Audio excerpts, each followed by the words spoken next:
You're listening to Fintechs, a podcast that explores the innovations and challenges in Canada's fintech landscape. My name is Sue Britton. I'm the CEO of Firefly Growth and an entrepreneur with over 30 years of experience in the financial industry. I also serve on the FinPay committee, and I'm an advisor for Holt Exchange. Join us as we sit down with industry leaders, trailblazers, and pioneers to discuss their journey, the evolution of fintech, and what's next for Canada's ever-dynamic fintech ecosystem. I'd like to welcome Daniel Eberhard, founder and CEO of KOHO. Welcome, Daniel. Thanks so much for having me. Nice to finally do this. Yeah, absolutely. And do you mind if I, sing a few of your praises for a minute before we dive in? Take your time. Okay. So KOHO, wow, it's a company that I have known since the day I became an entrepreneur, which is 2015. But I think you were founded in 2014. Have won tons of really great awards. Top employer awards, most powerful and impactful company awards. Recently in the top 50 or Fast 50, Deloitte's Fast 50 list, number 25, 812% 3-year growth rate. Pretty cool. I also did some digging and found out that you're a Mount Royal grad from Alberta, and that you were raised by a single mom. So answers a few questions I have as I was kind of going back and looking at your career history and just sort of your drive and maybe with some of the things we might talk about later. But we've raised $300 million, and some of your investors include Portage, Drive Capital, NA Ventures, TTV Capital. That was a beta article I was reading.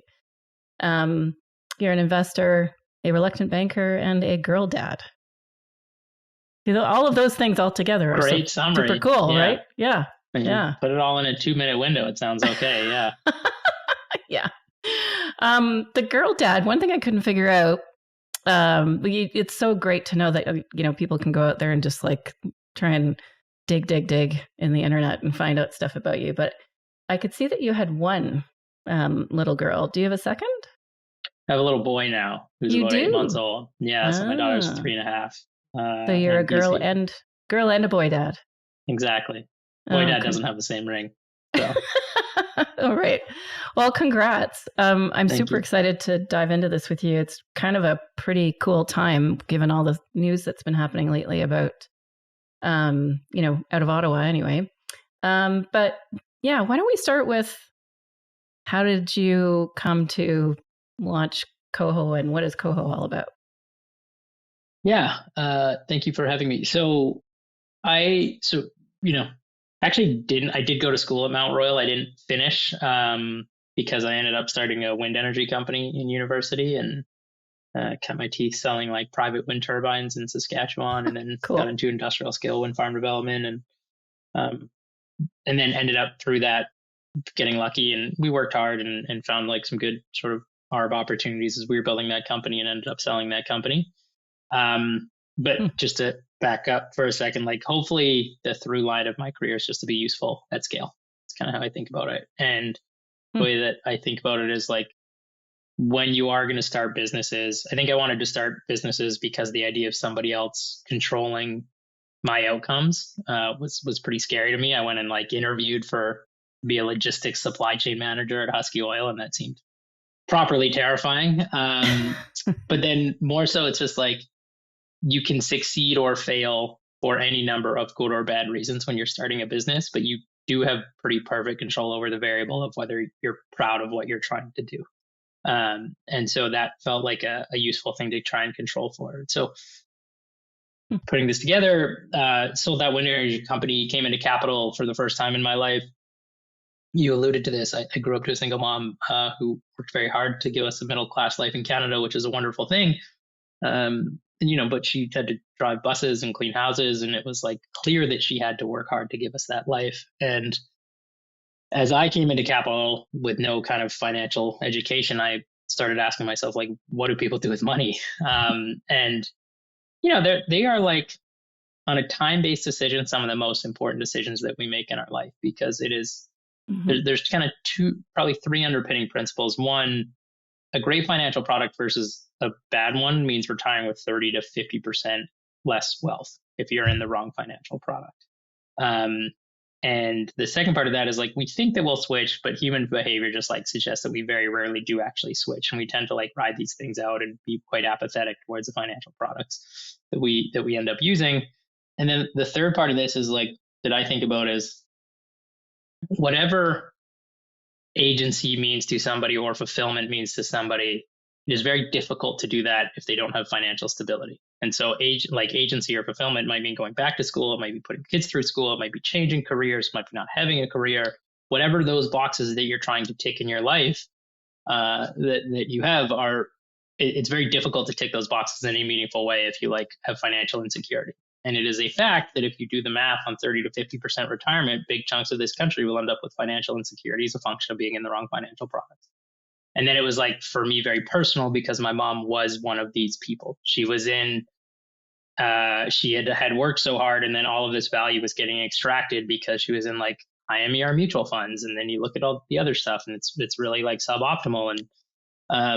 And, you know, and then I asked 10 of my friends for the last 3 months of bank statements. My brother gave me his, and my brother had paid $85 in bank fees in 3 months, and he didn't know it. And it was like, oh, this is really backwards. And the more time I spent in this space, the more I was like, oh, these are not anomalies. These are very consistent with market capture conditions of, like, the most heavily centralized banking oligopoly in the world, where there isn't competitive dimensions to, like, naturalized great financial products for folks. And so that's what we're trying to do with KOHO. How do you give everybody a financial foundation? How do you democratize access to the best financial products?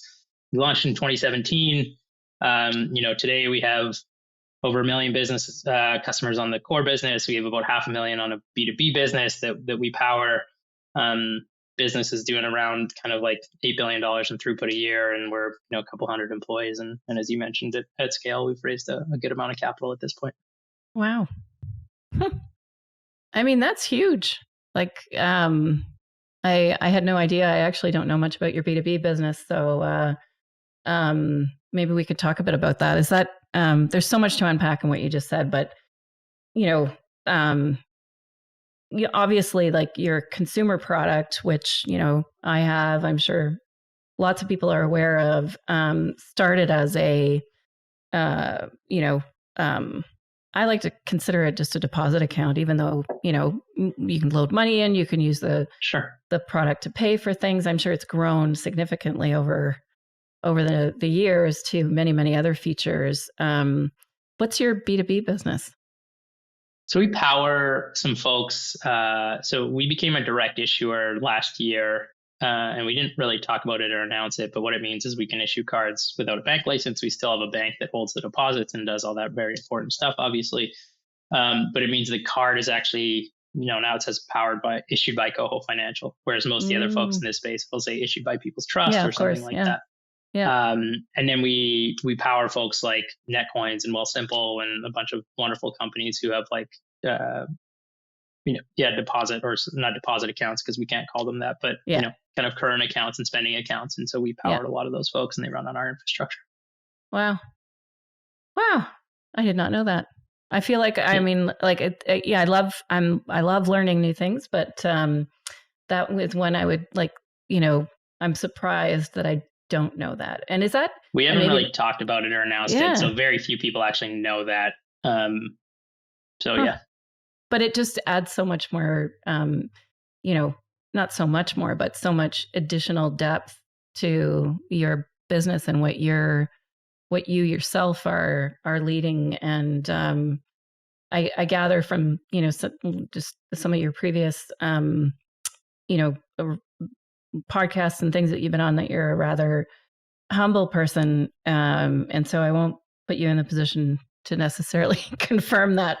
But can I just go back to, so, you know, I think at the end of the day, you've launched this company for, you know, as you said, to democratize access to financial products for Canadians. And that is very much was something that was driven by, your experience in your own life, as you mentioned. Is that a good way to put it?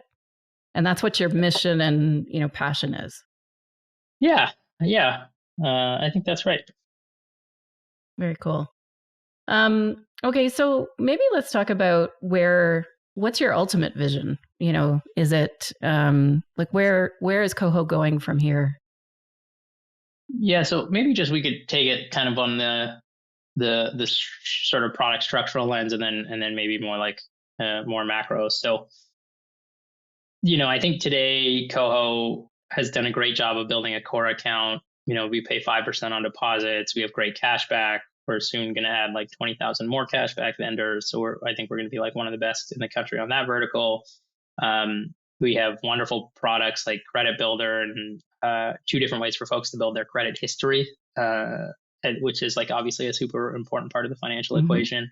We've got lending products that I'm very proud of. We've lent, hundreds of millions of dollars at this point. I would say with like the exception of some pricing tests, 99% of those folks have never owed us more than $5. We've never put anybody into debt spiral, never put anybody into bankruptcy. We can talk about that because I think it's important. And so, if you think about those from just like for core needs, okay, you can build your credit history, you can borrow money cheaply and safely, you can, get cash back, do all the core kind of banking needs. We're just kind of turning on the lens of building wealth at KOHO. And then I think more directionally, the things that we're really excited about is, once we do those things, we've kind of like met the core needs, but how do we actually like deliver progress to you? How do we help you earn more money and kind of like accelerate in your own kind of financial goals? And that goes beyond just kind of like traditional means. It's things like, are you getting all the government benefits that you're entitled to? Can you like work more gigs and side hustles, and can we actually like participate in income generation for you? So those are like big questions that we're going to play around with in 2024. And then, but the people ask me this all the time, and it's like, I look forward to the day that KOHO is like completely unremarkable. And what I mean by that is, I think that we can build this business to 2 million accounts. And I think once we really start eating into banks' P&Ls, then they will change. And I think that we have a pretty good shot at doing that and like building a real asset book and a real lending book, and millions of Canadians using the product. And then once that happens and the banks say like, okay, we can no longer monetize accounts this way, that's how you go from directly impacting 2 million people to directly impacting 20 million people, because it's no longer competitive in the market. And so, of course, we will continue to move as a business, but like, that's kind of how I define success is once the banks like have to play a different game as a function of us eating their market share. And we are not there today, to be clear. They are still very lucrative institutions. Yes, they are. They are. I think they're all reporting their results right now, and none of them are suffering. It's I just sort of made a couple of connections based on what you were saying. I've had a few family members and friends go through the consumer proposal process in the last little while, and so I'm sure people know what that means, but that's essentially the stage before declaring bankruptcy, right? And so. And in most cases, those situations have happened because they've not had the income, but also have, been given too much credit. Yeah, sure. And the not have the income isn't just, what you would think. It's not just I lost my job or whatever. It's shouldn't have had, I had a fixed income, and the fixed income part hasn't changed. But because it's fixed, you don't have the ability to repay the debt. And that whole process is not only demoralizing, right? From I have to go down this path. But it's challenging because, I wish that everyone knew that there was a KOHO, but they don't. Yeah. And so they go and they go from the bank that, that they can't deal with anymore to another bank. Yeah. And it happens all over again. And maybe I'm painting too much of a doom and gloom picture, but, there isn't any responsibility there on the part of who got them there. Look, you're totally right. And I think one of the myths that people have here is like that this is a low income problem. And I'm sure that I just know, like, without asking you, with your friends, it's not. Like 35% of people who are making 150K a year are living paycheck to paycheck. Mm-hmm. Like huge percentages of affluent people, otherwise Mm-hmm. affluent people, are like living really close to the wire. Mm-hmm. And it's not just like demoralizing. It's like, it's kind of tragic because there's a lot of optionality that comes off the table when those kind of things happen. And I'm not, to be clear, like advocating against personal responsibility. We're all adults and stuff like that. But there is like a real upstream challenge here where like 65% of Canadians would fail a basic financial literacy test. And part of the conditions of that is a function of the fact that why would you need to be financially literate? You had 6 identical banks and for like the products were all the same. So that, there wasn't a market condition on which to educate yourself because there's no point in educating yourself. And then, I've been pretty public about this, but like, I'm actually not like anti-bank. I think we have wonderful institutions that are, as old as this country with brilliant, kind, smart people working in them. But we have like a serious incentive problem in this country where you have the most heavily centralized banking oligopoly in the world. You have regulators who have like very little teeth or incentive to push that. You have a CBA, which is, I think, largely very disingenuous in how it frames the Canadian problem, which of course they are. They work for the banks and they're a big lobby group.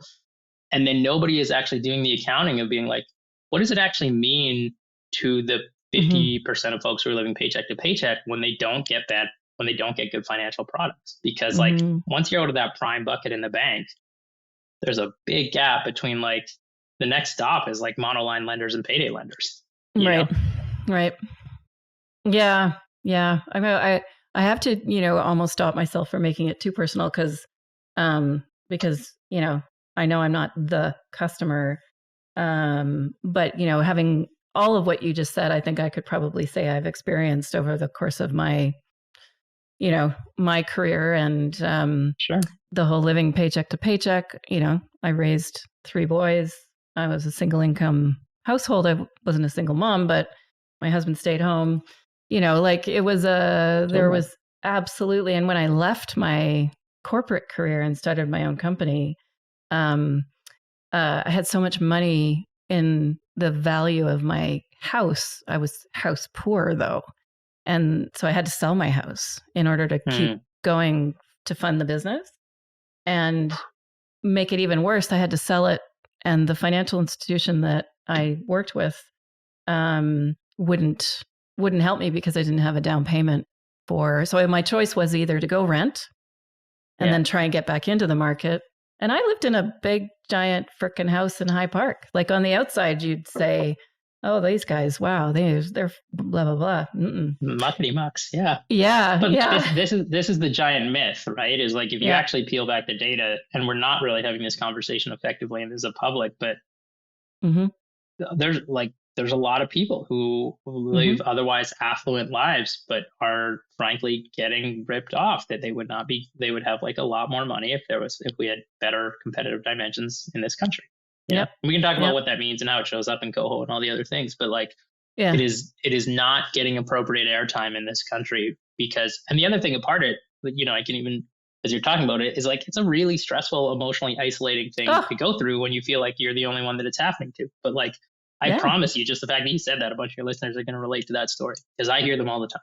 Yeah. Yeah. And the bank made, the only option I had was to get a second mortgage. And that mortgage was through, what's the right way to refer to it? Third party lender? Anyway, I don't know. $18,000 in interest and legal fees for 4 days is what I paid in order to get the privilege of going through that process. And I suppose part of that fuels my entrepreneurial engine, and maybe part of that's why I am sort of so feel so positive about the fintech world. But in fact, I spent my whole career in product innovation, so it actually is a little bit of an ironic thing. I guess it's more that how they talk about in like certainly in things like therapy and coaching, which I know you've talked tons about, it is like this lived experience. Like I have the lived experience of being a small business and being a Sure. consumer who has been like, demoralized by my financial institution in so many ways. Yeah. Yeah. Totally get Anyway. it. Yeah.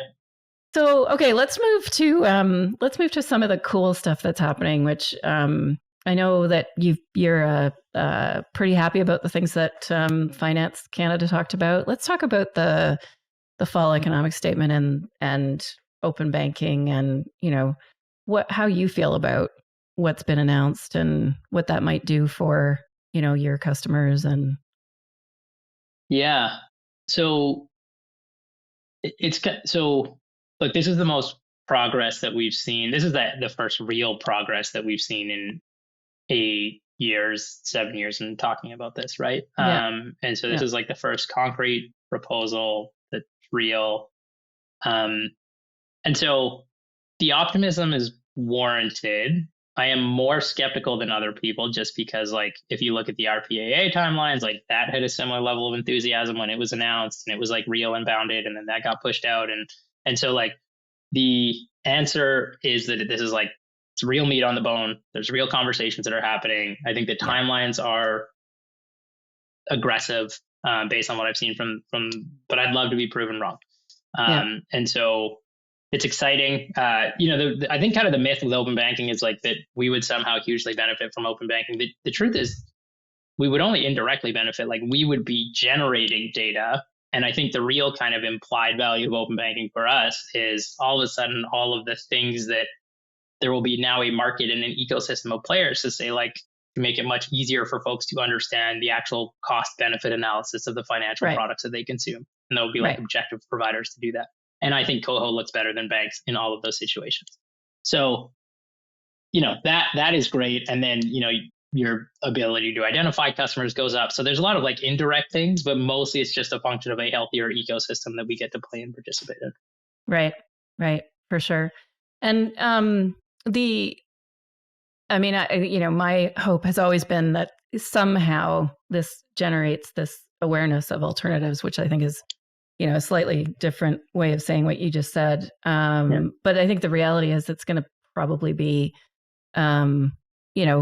it's going to be that might happen as we can start to, I don't know, do things through what open banking brings over the years, kind of thing. So I was in Ottawa last week, actually, which would have been, in case this, not sure when this goes out, but so let's say the last week of November. And I was actually there to, I was invited by the Bank of Canada to interview Ron Morrow, and we can talk about that. Find it very, very exciting, actually, to think about what they're doing there. But back to the open banking, I had a meeting with someone from the minister's office, and I said exactly the same thing you did. That, how is it possible that everything that you've said that you'll do in 24 will actually come to fruition? And there's no specifics, but adamant that it's going to. So, and I said, and they know that I'm a big mouth sometimes, so they probably expect me to. They're not going to tell me the truth, but I actually know this individual really well. I've known him for 8 years, and it was more on a personal level we were talking, frankly. But the one thing that they're talking about in the industry that I find like kind of interesting is this idea that this whole entity that finance has talked about creating, it's not totally baked yet. Like, there's not some master plan to create this overreaching government entity. But the rest of it is fairly figured out. I think the reality is this is all just it'll all just play out over the next year. And, Look, I don't think that there was enough in the fall economic statement for people to really like react and reject, And so I think until you have like meat on the bone, you haven't you've committed to we've committed to a framework, right? And the framework and hanging out the framework is when you actually get the pushback. But like committing to a framework is a kind of a peanut buttery statement, and it's like fairly appeasing to everybody, but it doesn't mean anything until you actually determine what that framework is. And then a lot turns on like 2 or 3 big decisions within the framework, right? Yeah. Yeah. Well, and a lot of people are hoping that this at least provides some direction to some of the solution providers who are, heading down a certain path, like from a data perspective, or, the ones that are working with the banks or the credit unions or what have you. Yeah. Okay. So maybe if you don't mind, then can we sort of talk a little bit about the payments changes? So, obviously the Retail Payments Activities Act that has been fully published now. So I think everyone can understand, what's going to be required of them. Certainly the Ottawa perspective is, look, this is supervision that's needed. Most people are talking about, from the industry, are saying, hey, this is, yes, we agree, this is needed. Maybe we're already doing this, but, definitely going to be a good thing for the industry. And there might be even some, consolidation that comes of it because of the long tail of small, PSPs who maybe can't afford and or don't have the ability to create the process around whatever. But at the end of the day, it's a necessary step and ultimately will lead towards participation in the RTR, together with the other change, that was announced in the fall economic statement, which was around changing some of the laws within the Canadian Payments Act. So, you could, as KOHO, get access to directly clear and settle payments, which I'm sure would probably be of interest to you. Potentially. Yeah, 100%. Yeah. Maybe just like a quick anecdote, and then I can answer the question. So, as I mentioned earlier, KOHO's roughly doing like $8 billion a year in throughput through our accounts, and just on the core business, not including B2B. So we're at scale, and we spent. It wasn't until this year that our first fund, we call it first fund fail, FFF, that our first fund fail rate was like sub 3%. And so like we spent a long time operating with, all the way when we first started KOHO back in 2017, we would like manually type in e-transfers to get them declared. So everybody would add funds, and we would like manually do it until the wee hours of the morning. Eventually we built bots and whatever, but we operated for years with, 1 out of 5, sometimes size 1 out of 4, just first attempts for users to add funds to KOHO failing, which is a broken payment system objectively. Like you would not see that in most developing countries. Right. And compare that and contrast that with the Revolut's experience, which launched in Europe, and within 7 months of like launching had a bank license, and it's like, we're sitting here just trying to like get a working payment engine with billions of dollars and 1 million customers. And even today it's like 2% fail, which is like still not a working payment engine. So we're way more excited about the real-time rail as a function of just like the direct impact on the experience. Yeah. The RTR, I think it's impactful, and I'm actually like, I am, bad regulation is so much better than ambiguity. And so I don't actually care that they got it right or wrong. And I think they got it pretty right, frankly. But like what you actually need, like what markets hate is uncertainty. And if you're trying to create competitive market dimensions, like they can name any bar that they want, and they can literally, this is how high you have to jump. And then we can all make informed market-based decisions about whether or not we want to jump that high. And then we have to figure that out as entrepreneurs, and that's our job. And like, that's the game that we play. And that is like vastly superior than being like, well, the bar might be here, but it might be here, or it might not exist at all. And then like, how do you underwrite for that? How do you raise capital for that? You know what I mean? How do you build for that? And so all these folks who are like RTR players, or who are building into this, we're taking like a big regulatory risk. And for some of them it'll work out, and some of them it won't. But now the market will be able to determine how we should operate within the constraints of this. So like, that's kind of what is like so painful about this, is like, it's not about getting the regulation perfect. It's just about making progress and setting a clear and consistent set of outcomes that we can then react against and then determine whether we want to like compete against that or not, or quit or whatever. But like, you know, that's what matters. And so it's commendable that we did it. We still got a long ways to go. There's been multiple delays, whatever, but like, it does feel like there's a bounded set of things to react against now, which is great. Yeah. I noticed that Tracy Black had some, comments in an article in the Logic, and of course there was unfortunately nothing there that gives us any indication of when the RTR, when they might be able to tell us, what's going to happen and by when. Sure. But I think we should remain optimistic. One question I wanted to ask you: you've had to partner with a bank in order to get access to the payment systems. A lot of people talk about being debanked, like as a fintech, let's say, right? Where the banks, and I've heard Cato at Loop talk about this historically. I think back in the lending Loop days. How real is that, like getting debanked, like having your sponsor bank say, "Yeah, we're not going to work with you anymore"?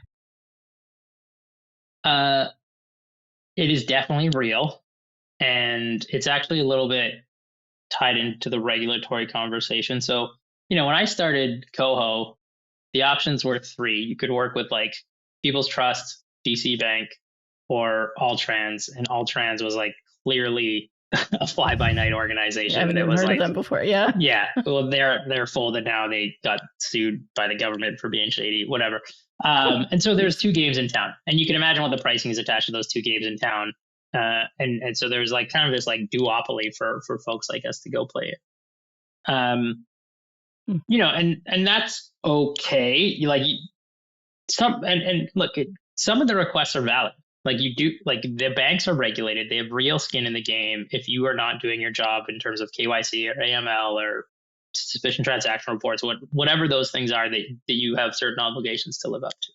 And so it's not like they're all bad or all good, but this is again more part of like the regulatory uncertainty comes in. The bank, if you think about you as a startup in this place, like you are going to be a drop in the bucket of a bank's P&L. So how much regulatory risk appetite are they going to have for a company which is going to generate $18,000 for them in their first year? Like zero, right? And so the fact that they don't have regulatory clarity, the biggest actually wash through of that is not KOHO via regulator or fintech via regulator. It's regulator via bank via KOHO, because that's where like you have a risk committee and you have a chief risk officer at a bank who just like doesn't care about $18,000 in revenue, and does care that like, KOHO's suspicion transaction reports are not getting reported on a regular enough basis. And so why would they take the risk, right? We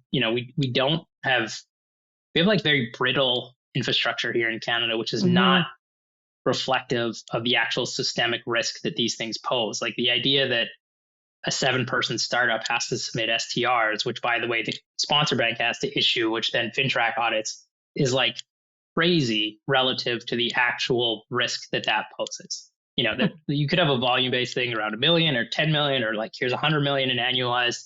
You can have different controls for all of them. It's I struggle with the if you're not regulated or supervised, you're somehow not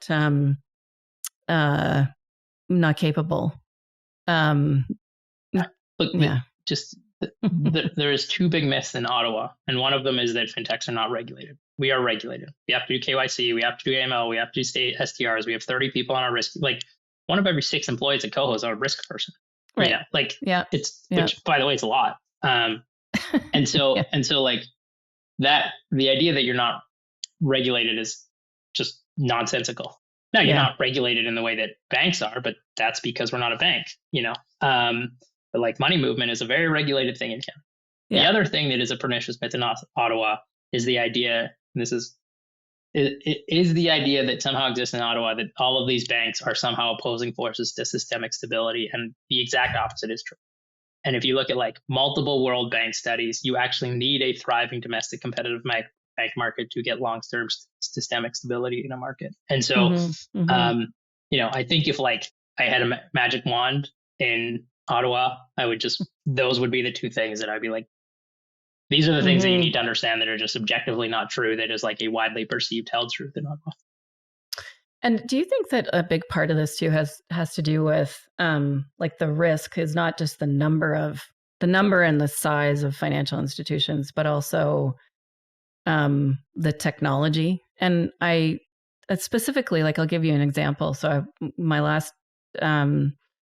experience was with a company called Finastra. It wasn't called Finastra when I was there, but we ran lending and payment systems for banks all over the world.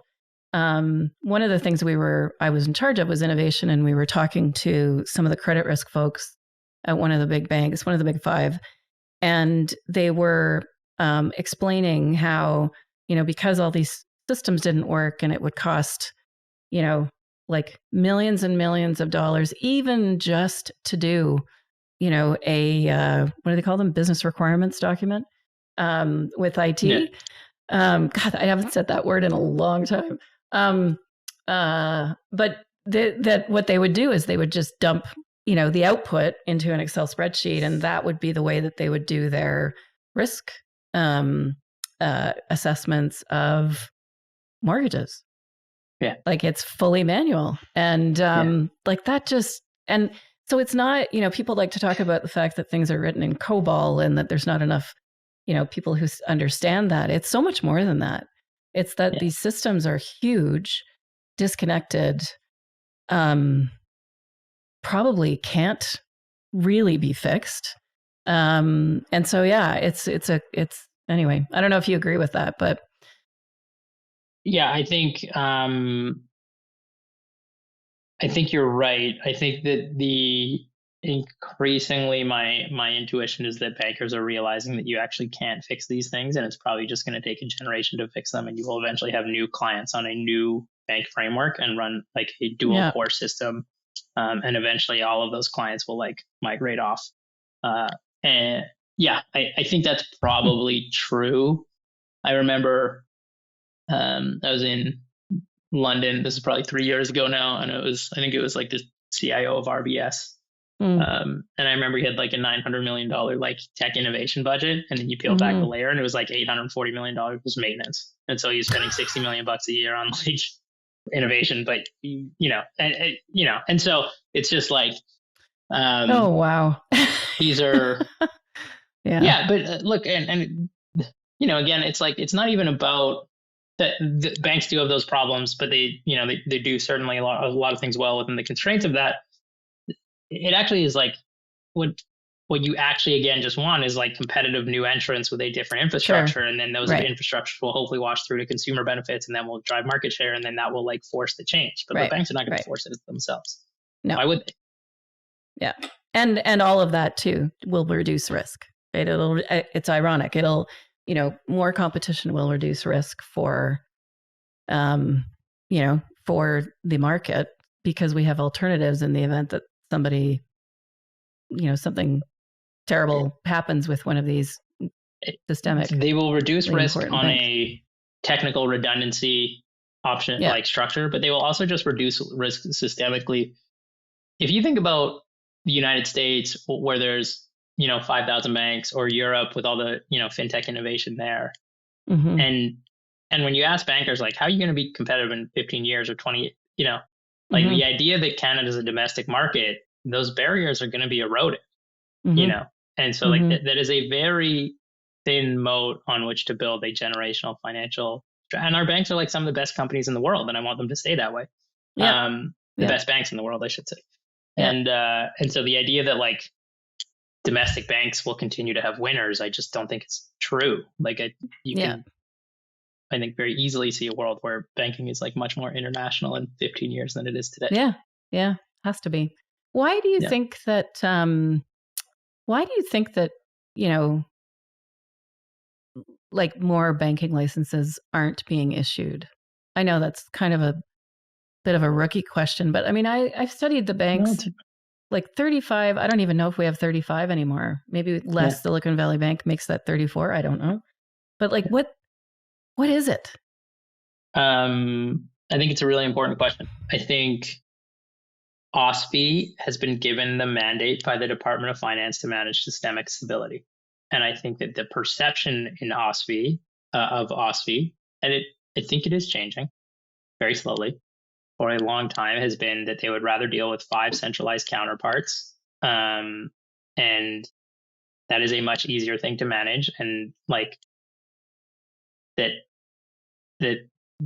is what their mandate is. And their mandate, because and so if you think about OSFI, which has a massive systemic, like pretend there was a systemic issue in Canada, it's OSFI's holding the bag. Who's holding the bag of any regulatory framework for a deeply uncompetitive banking market in which millions of Canadians are living in financial insecurity who otherwise one is a function of a bad financial product? Nobody. That's not any P&L. And then the P&L that it actually is on the banks who report rate earnings calls, who then hire, however many hundreds of thousand Canadians and have great stock performance and pay dividends back. And so like there's a bunch of incentive structure on one side of this, and then concentrated around that is the CBA, which I think is like a very intellectually disingenuous organization in how they frame problems, and they've been really successful. I wouldn't want to be a member of the CBA because I don't think it's noble work. But I think that they've done a really good job.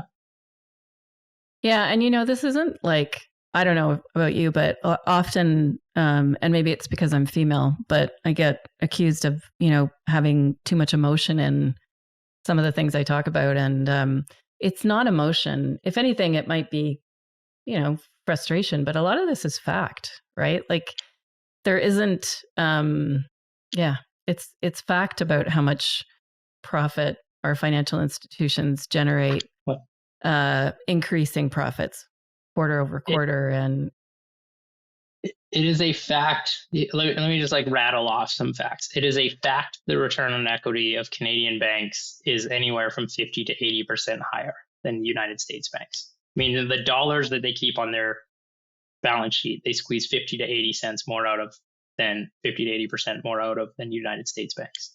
Now, where is that money coming from, right? It's obviously a zero-sum game that's coming from consumers. It is a fact that every quarter, a credit card department in a bank has a quarterly earnings call, and if they don't sell more credit card debt or more credit card fees, that is not going to be a good earnings call. It is a fact that there is a market metric called the Learner Index, which is a metric of bank efficiency, market competitiveness. Do supply and demand curves exist? Do they compress margins over time? Basically, how well is a marketing function? And that Canada is at the bottom of the G20. In 2009, it exploded, and we have like never recovered. The only country that I have found, and I've looked at a lot of them, a lot of countries' Learner Index, the only country with a less competitive banking market than ours is Qatar.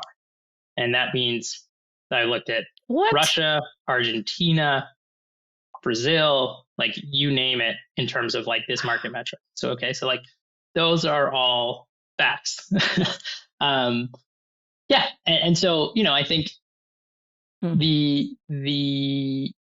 there is no one accounting for those things though, right? Like this is nobody's job. There is no minister of economic equality and opportunity in this country. Oh, right? That sounds like a friggin' excellent new role.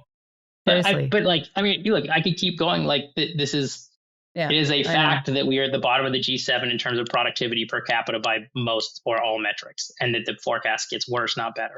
Right? Like this is a like, yes. And so I think that there's, again, with all that being said, I'm optimistic because I think you have to be optimistic. And I do think that there's like cracks in the dam and no, it's all good. I mean, I agree with you. I think that there's more, promising regulatory change announcements were made in the last 2 weeks than have been made in the last 3 years that I think will probably impact banking for good. And I don't know if you noticed this, but in the one of the things that was released, there was mention of 9 million Canadians sharing their passwords, their banking passwords. Did you see that? I don't know if you saw that. No, I haven't. 9 million. And that's something that is being put out by finance. Like, and it's not sharing them into like bank account scrapers, those kind of things. That's what you mean? Yeah. This is like one of the ways that the open banking argument was so disingenuous, because the cudgel was always like it's a security risk. But meanwhile, at least it seems like every year or two a bank has like a big security breach anyway. But putting that aside, the other part of this is like we are existing in a world where, I mean, how many like digitally native Canadians are there? 15 million. So you'd probably say like 2/3 of them are using bank account scraping. Yeah. And so like this exists. And the gray market that exists is a much bigger security risk than actually a structured open banking market with like no inputs and takes. Absolutely. Read write permissions and all the things that come with like a robust open banking framework. Yeah. But it also, and I think this is something that has been tough to get anybody to talk about. And it probably wouldn't take that many of you, fintechs to actually provide some of the facts about how many Canadians are using, products like yours or Wealthsimple or, and, it just feels like there's without information to really prove that the need is there. And in many cases, acute, right? Mm-hmm. I mean, I know you're not in this necessarily in small business banking. I wish you were. But that's an even worse place for, lack of inclusion of businesses in being able to have their financial needs met. The SME space is brutal in Canada. Yeah, absolutely brutal. Okay. Yeah. All right. Well, let's pivot to something else. Tell us a little bit more about KOHO and just, do you have any stories, customer stories that you can share? Yeah.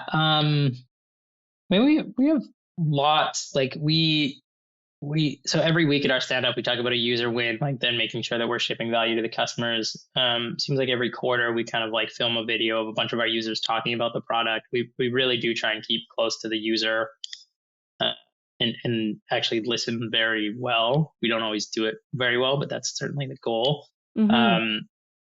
And so, we had one last probably a couple of weeks ago, which was a woman who had started a business, and it was probably like a micro version of your story, where she had started a business. She had some financial instability. She was able to borrow. She was able to improve her credit score. That credit score improvement as a function of paying and doing the right behaviors improved her credit score. She was able to get a line of credit for her business. It was really kind of against the wire for a while.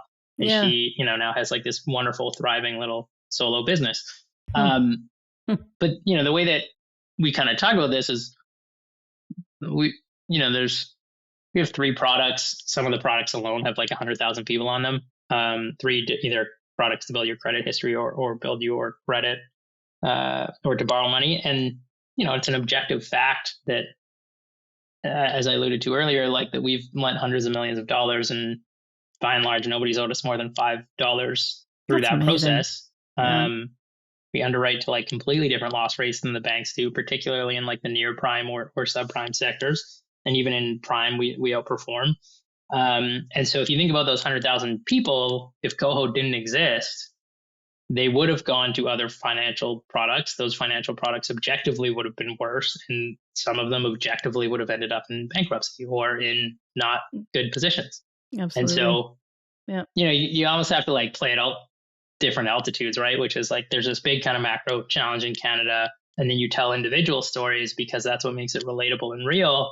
And then you say we're actually telling that story 100,000 times every month with the financial products that we have here, it's a big part of what we try and do and talk about at KOHO and just to keep folks focused on the right thing. That's a great idea. I know it's probably not you're not probably the only one to do it, but Don't you find though that as your company has grown, it's been harder to hang on to doing those types of things, like talking about user stories at at meetings and stand-ups? Yeah, you certainly get further away from the user, and so you have to be really intentional about trying to, um, make sure that you don't lose that. And so Yeah. I still answer emails, and I have a public email, and I usually get at least one pissed off customer email a day, but it helps keep us sharp. Yeah, Um, things happen. but Good I mean, feedback, right? yeah, exactly. You have to kind of use it constructively, but the way that we kind of think about it is like if we're a couple hundred folks with a couple $100 million raised, and RBC has 120,000 employees, and there's like 5 other banks just like RBC. So if we go to market with exactly the same thing as RBC, like by definition, we will lose because they are multiple orders of magnitude bigger than us, right? And so we do kind of have this thing that is not unique to KOHO, but that is rare, where if we don't build a great product, we're going to lose. And so we kind of have like a forcing function to stay close to the product. And the way that we think about this is,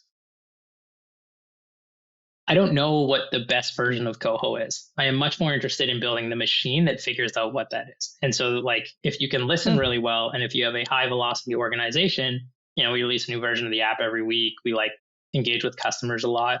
That feedback mechanism helps you find the signal that then ultimately gets you to the right place on product. And so part of this is like, I think of it as like, it's at bats, to use a baseball metaphor, but like we have 52 at bats a year, and a bank has 4, right? Because we're going to iterate 52 times in a year with 52 app releases.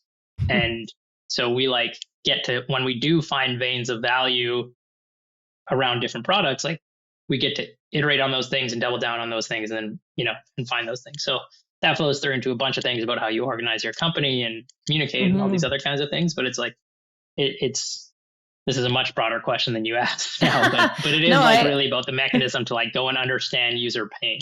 You know what I mean? Yeah. Which, I mean, the closer you say, you might, as you scale, you might not be as close to the customer, but sounds like that's quite the opposite. But it is. I think it's more important that you stay close. I just think it's harder. Yeah, right. Absolutely. Yeah. I hope you're writing some of this stuff down, and you're going to write a book someday. I actually feel like there's like a lot of lessons in leadership that, because you're very insightful and introspectful. My husband says I don't understand a lot of words.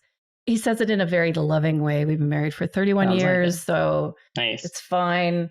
But I'm trying to, I'm trying to come up with ways to describe you, and like you're quite an unusual leader in my experience of a company with your success.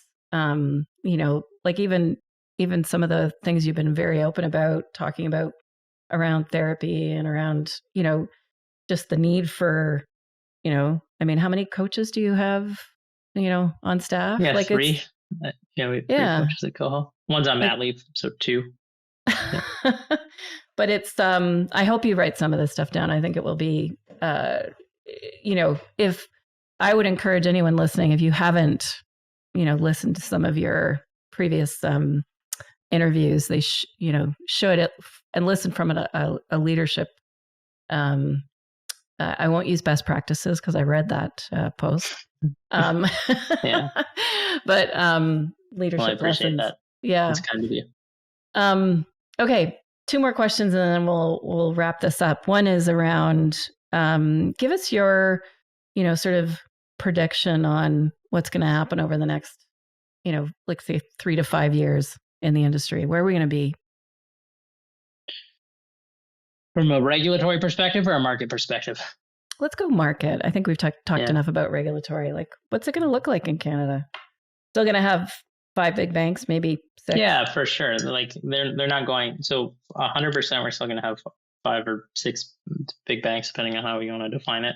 I think you will have consolidation with fintech players, and I think you will have scaled fintech players that are like really competing with the banks. Yeah. I think people are mispricing fintech a lot right now. The gross, like inflation and the growth cycle, and looking at the market multiples and all those kinds of things. But if you take a company like Chuck Schwab. I shared this story with the team the other day, Charles Schwab.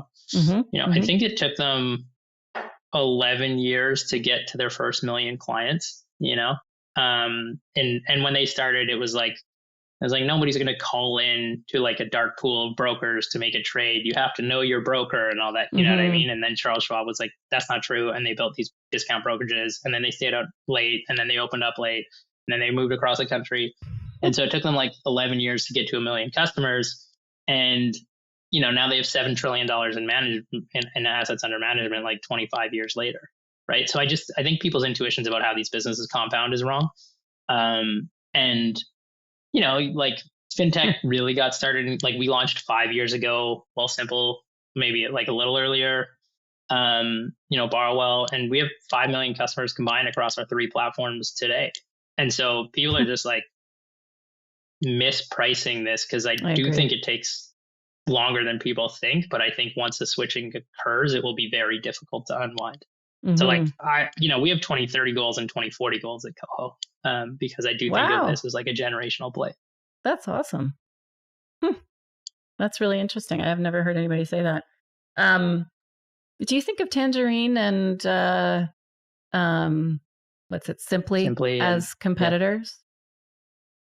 Yeah, I mean, so I do. I think a couple things. I think they are, of course, I think they're competitors. Like the only competitors that I care about are the big banks, because they have 95% market share in this country. Yeah. So like, if we don't figure out how to get users out of the banks, then it doesn't matter.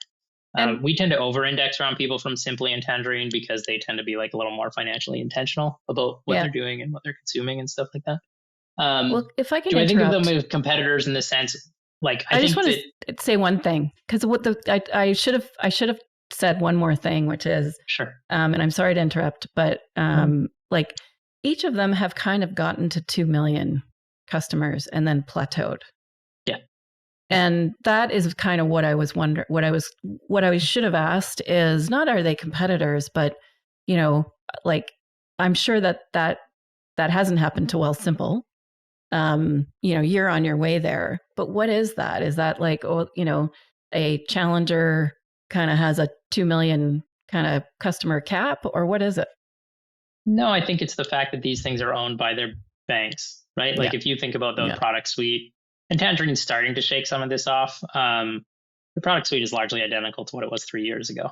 Yeah. And so, look, I have a lot of respect for those banks. Of course, you have to. I think PC Bank is a wonderful product. Like EQ. But yeah, EQ is actually interesting, because EQ is actually independent. And so their propensity and ability to innovate is much deeper.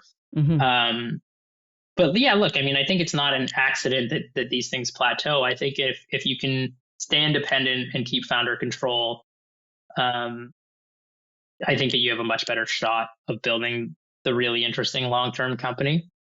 Getting to 2 million customers, like those are wonderful businesses that have built a lot of value and stuff like that. Have they reshaped finances in Canada? No, but like they're owned by the banks. Of course not. Why would they? And so it's not a surprise where we're at either. Yeah. Yeah. Okay. Last question. So what are one or two things that you've kind of learned over your entrepreneurial journey? And I think you've said this in another interview where, this has been your only job. Like, given what you told me about sort of when you finished your post-secondary period of time, like what are one or two other things that you wish you knew that you would want to impart as advice for others? Oh, I know I'm going to regret whatever answer I give, because I'm going to think of something spicier later. I think a couple things. I think careers are built of 3 components. I think that you have like effort, skill, and luck, right? And I kind of think of like skill as like, what's your IQ, EQ, kind of fixed innate components. I think of luck as like being a huge determinant in factors that I think not enough people give credit for. Yeah. Like, just as a quick aside, the person who builds $1 billion company can't possibly be 1,000 times smarter than the person who builds $1 million company. And so if you think about the distribution of like how talented people are versus the distribution of outcomes, they're like enormously different, right? So the variable is largely luck. But then I think the variable that I think is most important is like effort. And effort is a function of like how hard can I push against a given problem set, but it's also a function of how much does a given problem set pull me, right? And I started a business between the wind energy company and it was an e-commerce logistics company. And it was actually, we're doing okay. We grossed like $300K in the first year, and I hated it, because I just felt like the stuff that we were selling was going to end up in a landfill. And I was like, I can't do this. And I will also be at a huge competitive disadvantage if I don't care about like the problem if the problem doesn't pull me, then I will be miserable. And so I just think like the idea that I think way too many people are willing to shortcut to get to their financial outcomes. And I actually think it's just the wrong thing. And I'm not saying something like corny and hokey and follow your dreams, but just like believe the thing that you are doing is net positive for society. And it is actually an enormous competitive advantage. Like I would have quit KOHO many times if I didn't feel like it was useful. I talked about this on a podcast a little while ago, but I think it's like interesting and instructive, and I call it like the anonymity heuristic. And so I will talk to university kids and I will say, okay, I know it's like a bit hippy dippy, but I'm like, okay, close your eyes and put up your hand when you know what you want to be in the future, now you've achieved this career, you want to go be an executive, whatever. Cool. Now I want you to pretend that you've done that thing, but you can't tell anybody about it and nobody knows you've done it. So you like totally eliminate the social component or the financial component of the thing that you're doing, and you isolate for just the work. Do you still want to go do that thing? And like 60% of kids will put their hand down because they are doing something that is related to status or family pressure or financial gain or whatever those kinds of things are. And that's like a really important variable to figure out when you're 20. And there's a reason a lot of people end up rich and miserable in their 40s. And it's because that's when they figure it out. It's because they figure out that on the other side of all this kind of stuff is like not 50, sure, whatever. Yeah. And so it's not like hokey, follow your dreams. I think that's really bad, dumb advice. I think building something around a problem space that you think accelerates humanity, that you can put your head on the pillow and feel good about at night, is just like an enormous advantage. And then like the other stuff comes. So. Wow. Very cool. Well, I think there's lots to be taken from that, and it's never too late either. Definitely not. Yeah, I hope my kids are listening. Okay, well, listen, thank you so much. First of all, congrats again on building such a great company, and I was really pleased to be able to have a chance to chat with you. And did I miss anything? Is there anything you wanted to say that we didn't cover? It's just the only thing that I'd leave is like, it's very kind of you to say great company awards and whatever, but like, make no mistake, like there's a bunch of stuff that's broken in KOHO today, and like all these companies look like great from the outside and dollars raised and all that kind of stuff. You peel back the curtain and there's just like I just don't want folks to feel like this is inaccessible or impenetrable or something like that. There's like lots of wood to chop, lots of things that are broken and janky and things that we're figuring out at KOHO and everything else. So, well, I think you're probably one of the most self-aware leaders I've, talked to in a while. So I think that it bodes well. It's a good start. I appreciate that. Yeah. Thanks, Sue. Thank you. Take care. Super fun. Take care. Yeah. Thanks for joining us. Looking for more insights? Visit us at fintechscanada.ca or follow us on LinkedIn. We'll see you next time for more on Canada's latest fintech innovations.